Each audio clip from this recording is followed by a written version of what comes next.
Hey, Closet Busters, come on and gather around. It's time once again to kick down those closet doors of life. We're here to escape our BS, explore our fears, and elevate our self-expression.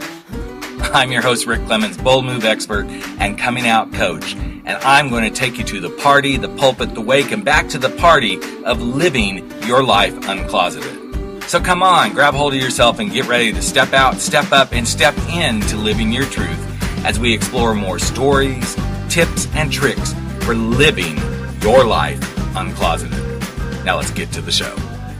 Hey, closet dwellers and bold move makers. Guess what? It's time. Oh, I know you think it's going to be that normal. It's time for me, the host Rick Clemens, to say, welcome to Life Uncloseted. Well, of course I'm going to say that, but it's time to play, because you know what? Some of the biggest, boldest, baddest ass moves we make in life come because we let go and we play and we step into the things that we need to do, just like we were little kids, and we throw caution to the wind, so to speak. And why am I bringing this up? Personally, because, well, for a little while here, I have not been playing enough. I've been heads down. Let's get the work done. Let's get the interviews done. Let's get the speaking gigs. Oh, yeah, let's bring in some more coaching clients. Let's sit down. Let's change their worlds, blah, blah, blah, blah, blah, blah, blah. And I haven't been playing. And then a few weeks ago, I did. I started playing again. I started getting back out and hiking and biking and just having some fun. I did some things this weekend, and I'm like, I'd never do that. And I went and did it because I realized if I don't play, I'm not good. I'm not good at anything.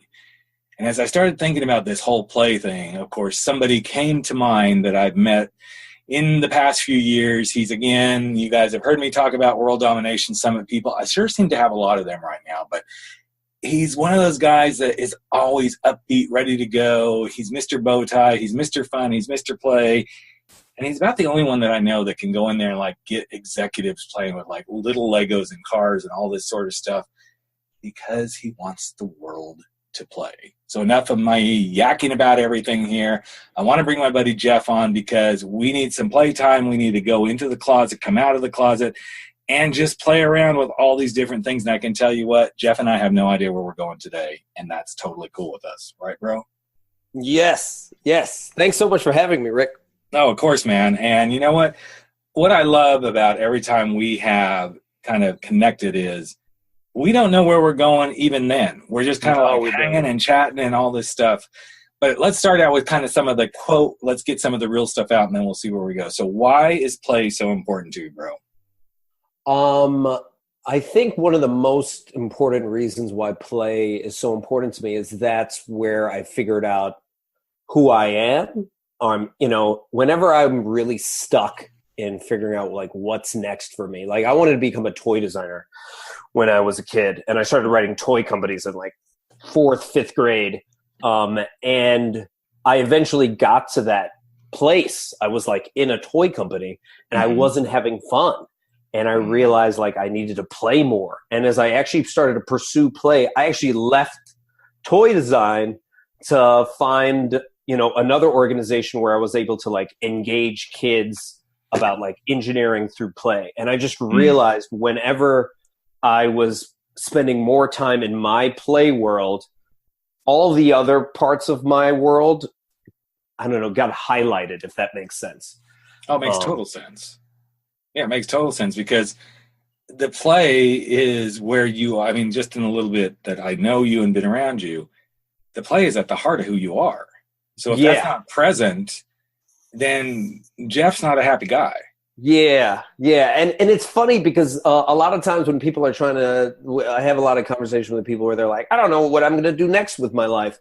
And I always love to ask them, well, what did you like doing as a kid? Like, what did you play as a kid? And you'd be amazed how just their energy just kind of lights up at that very moment as they're describing. They're like going right back to when they were in like 3rd grade or 4th grade, and they start describing like that fascinating art that they do. And then it's interesting because then you ask them, how does that tie in with what you do now? And you'll see these fascinating connections. You either see ones where people are actually doing what they did as a kid, or you see the exact opposite where they totally forgot about that world. Like that world is so foreign to them when that's a huge core part of who they are. and they've just kind of been, quelling it or crushing it because it's not the adult thing to do. And it's just like, man, that's just, I don't know, that just feels like that's soul crushing to me when I hear that. And it is crushing because what the hell is the adult thing to do? It's like, who defined this? Who came up with these horrible rules? Right. It's like these rules. And it's so funny because I was having a very similar conversation with another WDSer on another show. And we got to talking about these rules thing. It's like, I think that's what I enjoy so much about WDS is we are challenged to break the rules. What are these rules? And why do we need to do these? Even going to WDS, if I don't want to go to a main stage session, I just don't. It's simple. If I want to go to 10 meetups in a day, I do it. But as adults, we get into this funky, fucked up space of, okay, well, this is what I'm supposed to do. So this is how we do it. Yeah. I don't know if that comes from like our parents or it comes from like authorities, but there's something, I don't know when it happens. Do you remember the first time when you just stopped playing? Like when it became like, it was too cool for you to play. Mine was like around like 11 or 12. Like when I got self-conscious and I was like, I shouldn't do this. Do you remember your time? I remember a particular thing that I quit doing. I quit playing the piano when I had to do it for a grade. That's fascinating. It just became so, no, I don't want to do this. Yeah. It's like, okay, it was bad enough. I mean, any kind of musical instrument, unless you're super, super passionate. There was a point that I was really passionate about it. But because it takes practice and it takes dedication, but if it takes practice and dedication because you're lit up about it, that's one thing. Right. But as soon as it became a grade, and it was interesting because it became a grade when I was in high school. Right. I was still at this point where it was still for fun. Because there was a couple of us that we'd go and we'd get in the practice rooms and we'd be doing them. We'd kind of look out the windows of the practice rooms and we'd know when the music teacher was like, okay, he's down the hall. And then we just start jamming because we were like back to back, right? We'd jam back and forth. That's awesome. He'd play a little bit, then I'd play a little bit. We were in separate rooms. We could hear each other. And then the teacher would come around and it'd be like that look. And it's like, seriously, do I have to play another freaking hymn for crying out loud? Because I went to a very religious school.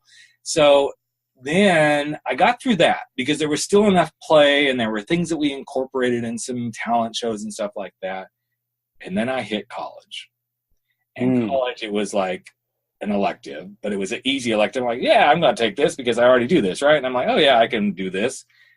And then it became, no, you need to do this in order to get this grade. And you need to do that. And I'm like, fuck this. No. And by then I was kind of losing the appeal. Right. It's almost like, okay, I had the checkbox. I learned to play the piano. And now I wish I hadn't done that so much. Sure, if I had to sit down, I could probably play, but it's been a while. Yeah. Yeah, that's where I lost the play. It was no longer fun. And I think this is what happens to so many people is not just about our childhoods. And I'm going to be a little transparent here. This is kind of what's been going on with me in my own business lately is there's aspects of it that aren't fun. And I'm tired of them not being fun. Yeah. This podcast medium is the one area that's always fun because I get to do whatever the frick I want to do on this. Right. You know? Right. And I get to have fun with it. I can have a really serious conversation or then I can go, okay, well, let's talk about smoking weed. Let's talk about how that releases people from their closets. So, so you've been doing this a while and really helping people step into this space. So you had your own journey, which quite honestly, I'm going to say was a coming out journey of, okay, this isn't working at the toy factory stuff anymore. I need to go do this. And how have you continued to keep yourself motivated to go, this is really the direction I want to go? Well, I think it first stems based off of what your story is, where like it became so results oriented. Whenever I've noticed where I lose like the luster of the play that I'm doing, it's because I get too obsessed with what I might get out of it as opposed to the process of it, right? You enjoy this podcast because it's just super fun to interact and you have no idea where it's going to go. That's super awesome, right? So for me, what I constantly, when people ask me, what do you like to play? Like, do you like to do a specific thing? And I'm like, I actually like to explore. I like to find out what other people's play is and basically try to do that.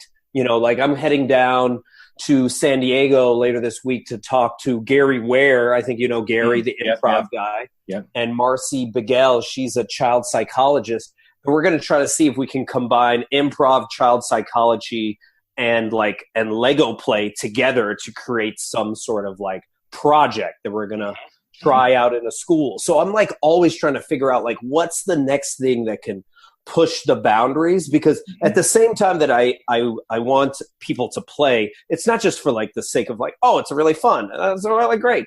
I actually see it as like a huge change agent where not only can you become more self-actualized this way, but you can also bring potential communities together. Like we do like city builds where we'll bring people together to build their city out of Lego, and they have to envision what they want to see. But then you have in that group, you have some Republicans, you got some Democrats, you got progressives, you got some super conservatives. They're all in a space together. So how do you then, once they do something on a common ground, how then can you like have discussions like that, you know, where they feel more connected? So I see the role of play as a huge tool for me to like, you know, have an impact in the world, you know, in my own weird, strange way. But it's also play is such a big piece of breaking out. I'm going to use my metaphor, breaking out of a closet. Yeah, absolutely. If you just give yourself the permission to play and don't look at it. And as you were speaking, I was thinking about the meetup I did at WDS, the Men and Masculinity meetup. And it was really about inviting guys out to play in their masculinity. Yeah. And confront some of the stuff that says, this is what you're supposed to be as a masculine guy. Right. But because we approached it from play, it's like, okay, none of this, when you walk away from this in an hour, you don't have to take any of this with you if you don't want to. Right. But for this moment, let's just be in the sandbox together. Let's do this again like we would have as boys, but let's try to keep some of the BS out of it. You know, right. If you want to play cowboys and Indians, so to speak, then let's be that. And oh, by the way, if one of you wants to be the Indian princess, that's okay too. But let's just make room for the imagination to come forward so that we can explore this stuff. And of course, the hope is always, as the guys do this, that they'll walk away with, so why am I not doing this every day of my life? Yes. And that kind of ties back in what we were saying earlier before, where it's like we're lifting the veil of BS, of roles we were supposed to do or play, right? I think it's super interesting when I work with some companies, you know, because as startups, they were literally playing, right? They're sitting in their garage or they're sitting in some like, you know, room with like two other people just like trying to make something happen with no idea what they're doing, but they're having fun doing it, and maybe they come up with something really cool. But at some point when they actually get bigger, and this has even happened in our organization, all of a sudden now you have staff, so now you have all this pressure, and now you have to meet payroll, and you have to meet your quarterly results, and there's all this other pressure. You forget like why you did this in the first place, and all that innovation, creativity, problem solving, like all those buzzwords that like big companies talk about. When you walk into their rooms, it's so stiff. Like it's like you have not created any environment where you want me to take a risk, and then you have these like buzzwords of risk and creativity on the wall, you know, with an eagle on it. But it's not a place where you really want me to play. No. You know. And then you're wondering why are we not making new innovative ideas? Well, look at the environment around you. Just because you have a beanbag chair and, you know, and a ping pong table doesn't mean that you've created that environment. Right. So like, how do you create a safe space that provides people permission to play, that provides them a place where they can fail and it'll be okay? Like, how do you do that the way in which we did when we were on the playground? Yep. And it's such a beautiful question and a challenging one. It's like if we suddenly took an organization, any organization or any group of people as adults, and I think this again is kind of what WDS is all about, but you take them into a space where there are no rules. Here's your playground. Now do something. Yeah. Or not do anything. You even have the permission to not do anything. And it's almost like, but I don't know what to do then. Give me the parameters. Tell me what. Exactly. What can I do? Well, yeah, exactly. Yeah, Tell me what I need to do. Right. And it's like I am thinking about things as I'm building out this men and masculinity program of, here's one of the things I would love to do, which kind of ties to your play, would be, have a group of guys in a room and you suddenly pull out Barbie dolls. Oh, wow. That's awesome. Toy soldiers and chess and maybe some cards and some cars and some color crayons and you just, okay, here, you guys just go do what you want to do. That's awesome. Because I think it would be so powerful to, it would be super interesting just to watch what people do and then talk about it. It's kind of like asking the question. In fact, there's this new show out, not show, but web series that I found called Man Enough, or We Are Man Enough. And it's about basically dinner side conversations about why men are the way they are. And it's all a group of men, all guys talking about guy stuff. And one of the most powerful questions, either in episode 1 or episode 2, is why don't we men talk about being vulnerable? Of course, it's the question, the inevitable question, right? And it's just such a powerful space. But the same thing can be said for what you're saying. Why do we as men, women, whatever, but why don't we play?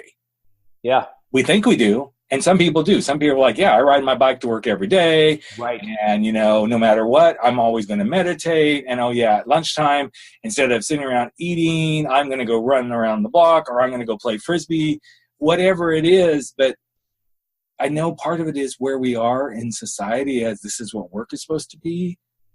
But what would happen if, just because we just said, you know what? It's now a free-for-all Frisbee for the next 15 minutes in the office. Mm-hmm. I can guarantee you there would be people like, no, I'm good. I'm just going to sit here. Now, there may be lots of reasons for that, but you could you could just kind of see all of us in our mind, even just the way I described that, are probably going, oh, yeah, I know what I'd do, or I know what so-and-so would do. Because we have these blueprints that says, this is what I'm supposed to do when I'm in the workplace. This is how I'm supposed to show up. But what's super interesting about that analogy is if someone actually did it, right? If someone started playing Frisbee in that office and someone else then someone else started doing it and enough people committed. Yep. They would probably be talking about that experience a year later where they're like, remember when we played Frisbee in the office that one day? I love this company. You see, and those are the moments, right? Those are the moments when you I remember WDS, this one where, what do we have? 300 people on field playing capture the flag. Right. Yep. People just want permission.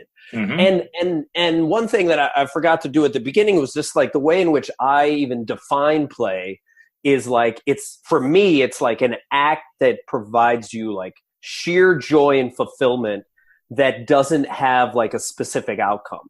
You're not focused on the results. If anything, the only result is that you're fully present doing whatever you're doing. So when I was playing capture the flag, all I was thinking about was just playing.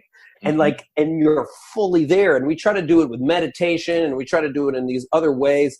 But even when you think of how adults play now, let's say they play sports, it's so results oriented. Or I'm at the gym and I'm watching people. It doesn't even look like they're having fun doing the stuff they're doing. Right.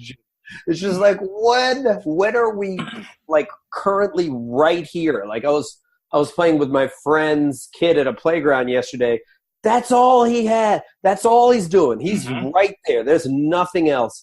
And he's in pure ecstasy. And that's kind of what we try to strive back to do whenever we're taking, drugs or alcohol or something. We're trying to get back to that present state in a way that may not, it may not get there. And we can simply do it by just letting go and just, and not being so self-conscious. We could get back there again. But here's something you said, Jeff, that as you said it, I had a reaction, not my personal reaction, but I had a reaction thinking of listeners. Yeah. You said, your definition of play is acting out of sheer joy and fulfillment with basically no end game. Yeah. I can guarantee you. Yeah, I know. You say that in any audience, you say that to these listeners, and I love my listeners, so please keep listening, okay? I'm not beating you up here. But we're all going to have a reaction to that because some are going to go, I don't even know what sheer joy is. Or, well, but I can't do that because I don't know how to be fulfilled. Or I don't know how to play in a space or do something where there's not an end game. I don't know that there can't be an outcome. This is why I think it's so important to have these conversations so that we can awaken ourselves. And back to your description of, WDS this year, I didn't play any games. Now, part of that was because I was nursing a very hurt foot. And I'm like, if I try to do anything, I am going to screw my foot up and then I'm not going to enjoy WDS. But underneath all that was the little chubby fat boy in grade school who didn't want to play games because everybody made fun of him. It's so interesting to see that when you can see that in yourself. Yeah. And you can see that if I let go. Now, what's interesting is and I know part of it's who I am and my Leo that shows up. But if you put me on a stage and said play, I'd be like, okay, girls, let's go do this. Because now it's performance. It's not it's a different space. And when you can see these things, and that's why I opened up and shared this with everybody, you can start to go, why the fuck are you doing this, Rick? Go have some fun. Now, again, I did not want to injure this foot because it was bothering me the whole time I was there. I'm like, I don't want to do this, but I saw that other piece and like, okay, Rick, so if your foot wasn't hurting, what would you have done? Because I had to have that internal dialogue with myself. And I said, I would actually get out there and I would do some of those things. There's certain things I would have done. And I think this is what happens when people get confronted with this stuff in a work type environment. Oh, yeah, absolutely. Because they're like, well, this isn't how we're supposed to do work. Well, yeah, because all of it is results oriented, and I totally relate with what you're talking about, Rick, because I feel that way a lot of times when I'm like at conferences, and and I start having all the anxieties of the what is the imposter syndrome? I'm like, am I good enough? Should I be here? I don't know. What am I doing here? And the funny thing, part of the reason why I wear this like Lego bow tie whenever I go to these conferences, and I started wearing them. First, because I would go to these really stiff conferences, right? These rec facility ones, right? And it was a reminder to just like not take myself so seriously. Like I am wearing a Lego bow tie. This is not that serious. Mm-hmm. Like everyone has their facade on. So, and everyone's got their costume on. So I'm going to put on my own costume and just mock the whole identity of it. Yep. And what was fascinating was by putting it on, not only did I feel more playful just in and of itself, just by being like, I'm going to try this thing that feels really weird and makes me vulnerable, but then I would attract other people that wanted to play as well. And it was super interesting of like how that evolves. But at the same time, I totally get it where it's just like, what, if it's, especially in the workplace, if it's not results oriented, why should I do it? Like this might, get me in trouble. But it's interesting that a majority of the time when we're trying to be creative or trying to create something new, we have to get back into that play space, which means even if you're trying to create something innovative, you almost have to let go of the idea of trying to create something innovative if you want to create something innovative. If that makes sense. Yes, it makes total sense. And I believe, because you and I kind of do some similar work in some spaces, the whole point of me talking to organizations about the reason you're fighting engagement and you're not getting productivity and you're lacking in innovation and the creativity is going down is you've created these closets. Yep. This is where you sit. This is what you do. And if you don't create the closet with the door that can be opened and then closed and opened and stay open, or take the freaking door off the damn closet, then you're going to be this company that's struggling. And then if you add your element to that as well, it's like, okay, well, I would come out of my closet and I would say, hey, I'm over here and I have an idea about marketing, But I'm over here in the development side. Right. If you don't make that a fun way to communicate and you don't make it, inviting, then people aren't going to do it. Yeah. And this isn't necessarily about the result. It's about what have you created to make people feel good about this? I mean, there's stuff I do at WDS, and I'll admit it. There's stuff I do at WDS that I don't normally do in my normal day-to-day life because the environment says, be silly, be stupid, have fun, go crazy, blah, blah, blah, blah, blah. But I step out of that, and I'm like, okay, now we're back. And so I observe these things in myself with the understanding of each time I go do something different, I'm going to push myself a little bit further. And it was really interesting. So I talked to you before we came on the air about, been traveling a lot. So I left WDS, was home a few days, then went straight to National Speakers Association, which was a completely different kind of environment altogether. Right. And then was home a few days and then went off to Podcast Movement, which is a different environment. So it's kind of like, okay, you got WDS that's way out there. You have National Speakers Association, which is a little more tight, buttoned up and everything. Right. And then you have Podcast Movement that's kind of in the middle between those two. But what I found so interesting is because I came off of WDS right into National Speakers, I went into National Speakers with the same kind of energy that I did That's at WDS. awesome. Because I'm like, you know what? I'm going to have fun. I'm going to enjoy this. I'm going to be who I am because I can't not be Rick. Right. Even if I'm a speaker on stage, I'm going to do Rick speaker differently than a lot of the people there. But that's because that's who I am and that's my brand and this is how I show up. And even going to the big awards dinner, and I have purposely done this the last 2 years. The first year, I didn't know the awards dinner was like, let's all get glammed up. And I'm like, I'm not a glam up guy. I mean, I don't mind getting dressed up, but glam up is I'm not in shorts and a t-shirt. That's it, folks. That's as far as I kind of get. I've never been a guy that enjoys his tux. I've never super been a guy who enjoys suits, but I'll throw on a suit coat and, a nice pair of slacks. But I purposely the last 2 years did not wear a tie because it's part of my persona. It's part of who I am. I will go on stage and I will have a nice pair of slacks and an untucked shirt, but I never wear a tie. Even at the business events I've spoken at, that's not who I am. So if you're going to hire me, here's the deal. You're not going to see me in a tie. Yep. It's not going to happen. Yep. My whole point is it's part of the whole making a bold move and stepping out of the closets and living life on your terms. And I think this is the message that I wish they would really embrace what you and I are talking about.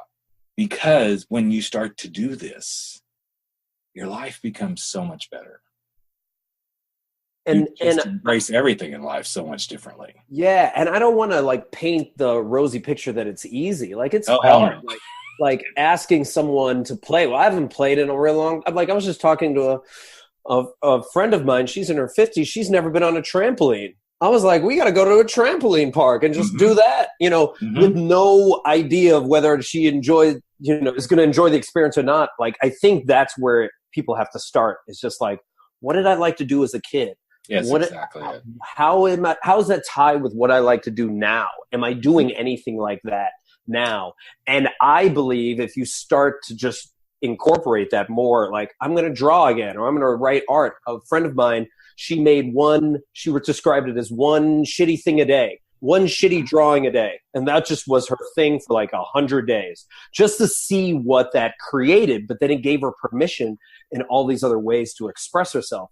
So as long as people are just trying to play in that way. And what's super interesting, which I've been really enjoying is I've been telling people to do play brainstorms with their friends where they get a bunch of their friends together. They jot down all the ways in which they want to play that they haven't in a while.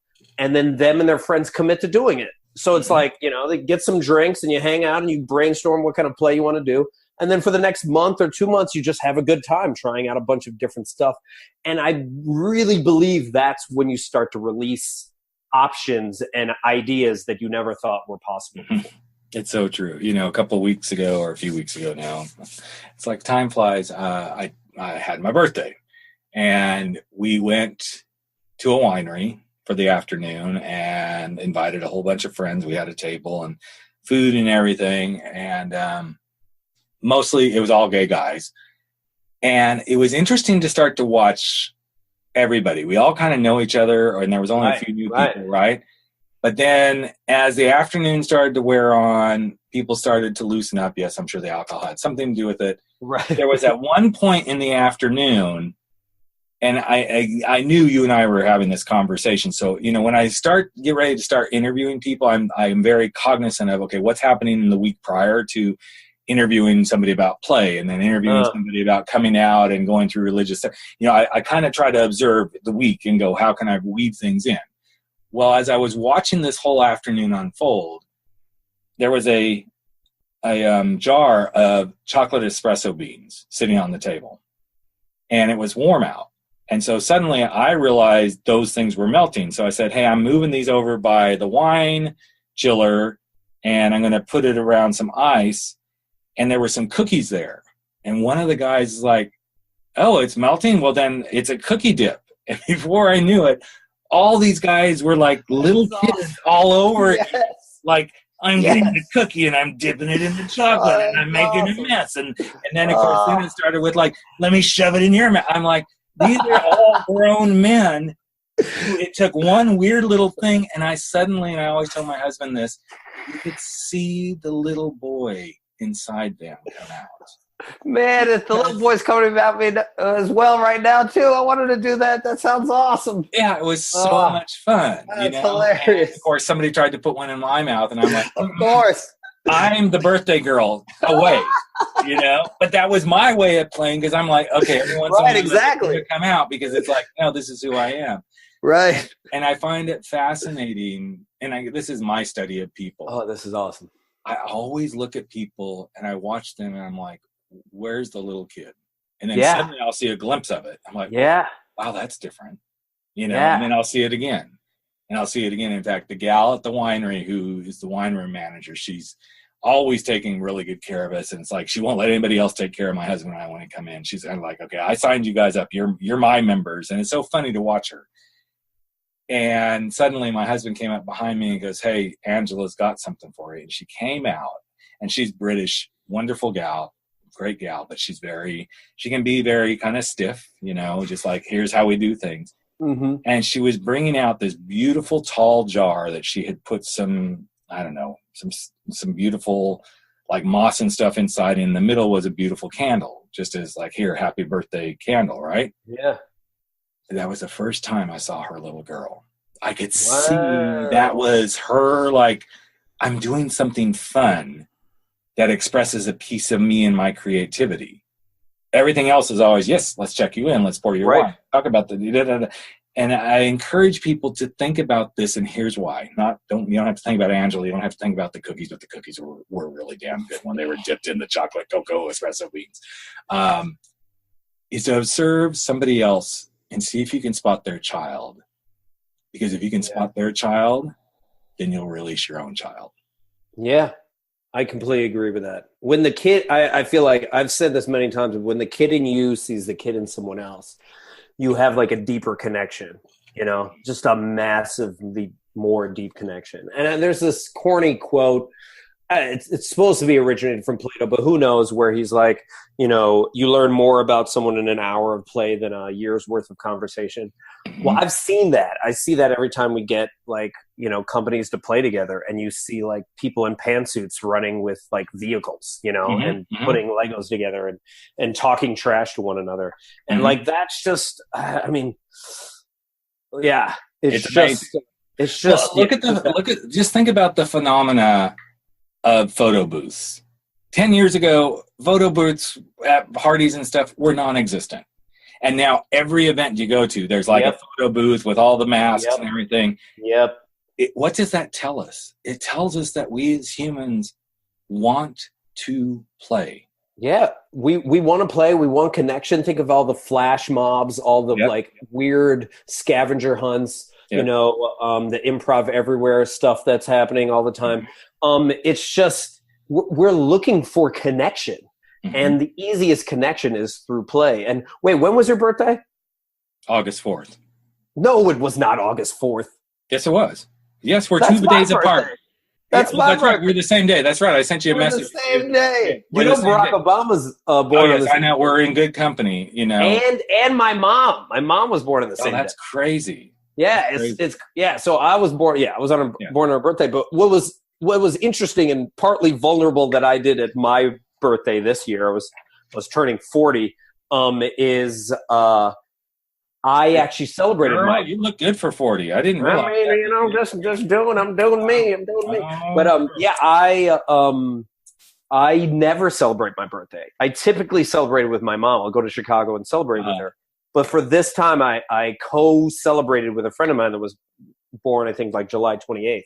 But what we did is we made a play day for adults. And, like, obviously, they could bring their kids and everything like that. But we had, like, sumo wrestling. We had a basketball drills tournament prizes. We had, like, people get in their bubble soccer balls and then smash into this gigantic 6-foot ball. Right. But it was just fascinating because it was just, all of our friends afterwards were like, man, I haven't played like that since I was a kid. And I was like, oh man, like this is everything. But on top of it, it was interesting because I realized as well, it was super hard for me to, like, even though I'm a Leo, to have the attention on me, because instead I always want to get other people to play, but I really was trying to be there just to enjoy it myself. And that was really, like, it was quite liberating.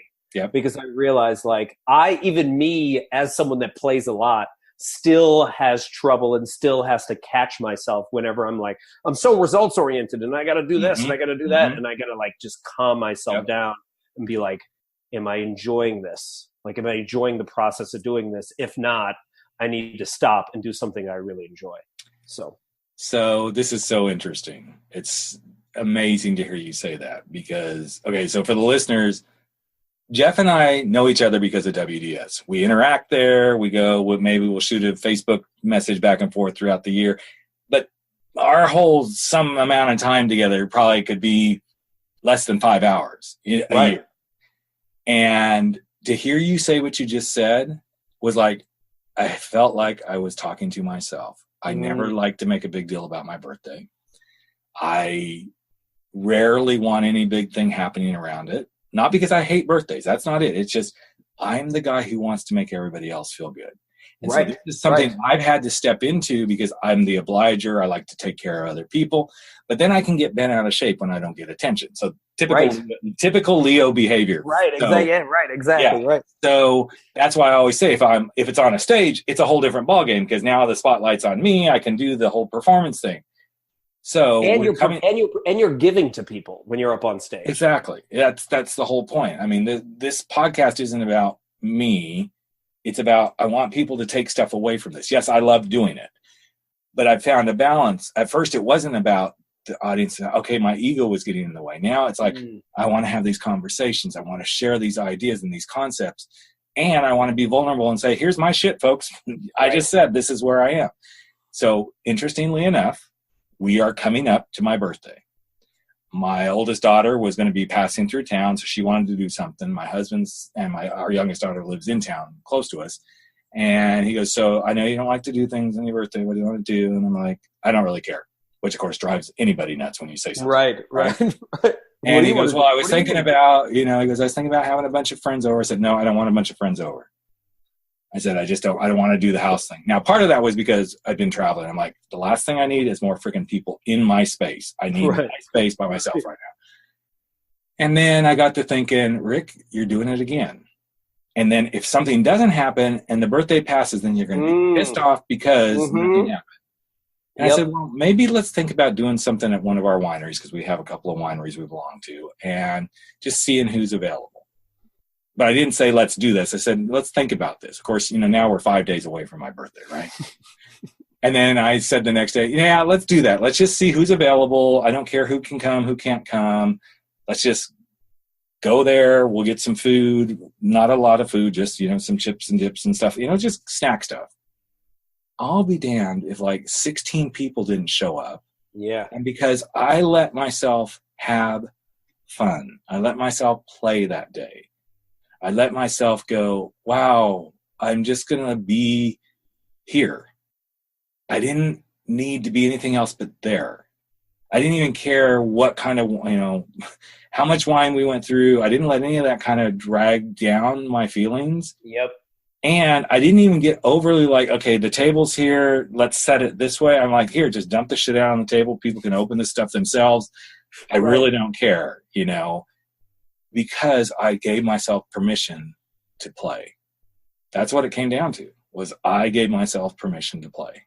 And one thing I realized, and let me know if you felt that for the people that came, is because, you know, I think so much of the time I spend getting other people to play, giving them the excuse for them to celebrate me on my birthday was also kind of like a gift, because I'm always giving, but not I have a hard time receiving. Yep. So I feel like you also gave them finally permission to be like, oh, now I can like thank Rick, or I can have fun celebrating. Yeah. That's a huge thing. Yeah, it was a really huge thing. In fact, even the dinner the night before, I kept going, oh, we don't need to go there. We don't need to spend that kind of money. And my husband just said, what do you want? I said, I want sushi. I actually want to go here. He goes, then we're doing it. I'm like, no, we don't. He goes, no, we're doing there. And I know myself, I can get in those really weird spaces like, okay, we'll go there, but I'm only going to do this. And I got there and I'm like, I'm doing this. I'm going to have my sushi, and the manager came over, found out it was my birthday. He brought me some sangria. It always, the more alcohol I get, then the looser I get. Like, sure, whatever. But it was such an interesting weekend for me, because I realized I actually enjoyed my birthday.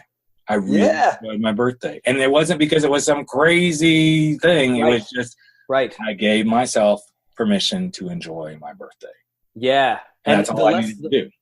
And the lesson I took from that for me was like, I need to celebrate it every year in some way, just as a way of, letting myself be vulnerable, letting myself receive, which is super hard for me. Yeah. So, but I think it's hard for guys like us, and this isn't an excuse, folks. I'm really not trying to make an excuse here. Because we do this day in and day out, where it's about, let's take somebody to this space. Let's help them get to this space. We do this. This is our master expertise, so to speak. It's hard sometimes to turn that off. Yeah. Especially if it has to become me focused. Exactly. And I think that's a big part of it for us, and to be able to see that. Now we're getting into the whole mindful consciousness sort of stuff. Yep. But it's a biggie. So the whole point of this conversation today is, don't be like us. Get out there and play, cut loose, enjoy it. Be like us enough to get it done. But I love that we both went to the same exact space, because I think this is a beautiful way of demonstrating to the listeners of, you can do this stuff and you can be really good at it. Oh, but guess what? Here's our little dirty secret too, is we're really good at it, but we can't turn the light back on ourselves at times. And so we get to go play. We get to continue to figure this out. And that's the other part. It's just like, and we're not expert. I mean, at the same time that we're doing better at it, we're still figuring it out ourselves.